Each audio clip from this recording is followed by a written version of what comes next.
response on his own and his wife's behalf. Mr. Mario Jago.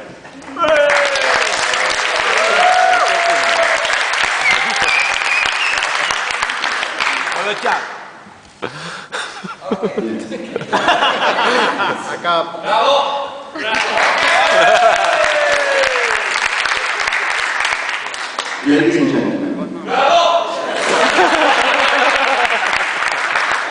friends, the law said, ask and will be granted to you. This is so true. I've learned in life that whatever we ask in humbleness and in accordance to its principles is simply like making a wish that is surely going to become real. Isabel is the personification of grace, care, and love. An angel sent on earth by the Lord. My Angeletta, as I call her. She is the quintessence of what I would have considered too much to ask, and did not dare to. Yet, in His endless generosity, God has been very good to me. Quite simply, I'm the happiest man I know. Most couples describe their wedding day as the happiest day of their lives. This is quite worrisome for me, because it implies that as from tomorrow, there is a lifelong decline ahead. That would not be the case with us, Isabel. Our love will continue to grow and grow. It is true, I'm a very lucky man. But let's face it, Isabel is a very lucky lady.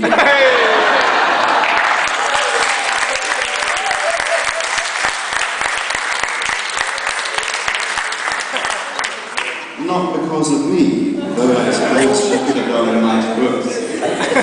No, I mean, because today she also gave two wonderful parents-in-law. Parents who have given far more than their lives for the sake of their children. Anybody who knows my mother and my father knows how great is their dedication to the family and how inclined to sacrifice they are. Grazie Mamma for the magnificent example.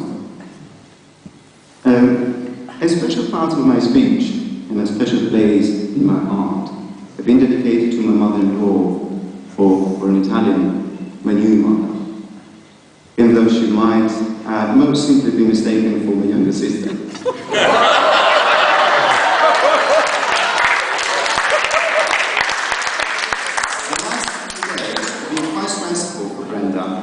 Some personal issues may be a arrangement of the wedding, quite more difficult than normal. Yet, look at Brenda. She looks like a fresh rose. On behalf of my wife and I, thank you for those kind words, and thanks for giving us such a lovely wedding and reception, and even more, for agreeing to give me the hand of such a lovely daughter like Isabel.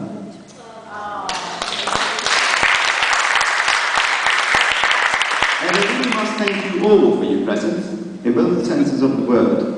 Isabel and I are delighted that you all managed to come to our wedding and to have received all those generous gifts. Especially the Italians, I have to say. The swine flu has created a great deal of panic in Italy. Only a few Italians, the bravest, have accepted to take the risk only for the pleasure to join us. I cannot begin to tell you how much this means to me. My father could not make it here today, and him and I must be regretting the twist of fate which kept him at home. Another person cannot be seen here, the one who makes my wife so emotional every time we talk of it. The one whose smile is so like Isabel's, from whom she inherited sensitivity, shyness, and at the same time, steadiness of character. But I'm sure that he's here, perhaps just next to mine and his bride, and to his other daughter, Louise, in the act of gently kissing them all. Have no title, and will never be such a down-to-earth great man as you are. This is the only manifestation of never be able to improve. You will only have to accept that Thanks must also go to Giovanni for being such an efficient last man. You all understand that I cannot make any criticism about Giovanni, since whichever story I will tell you about him,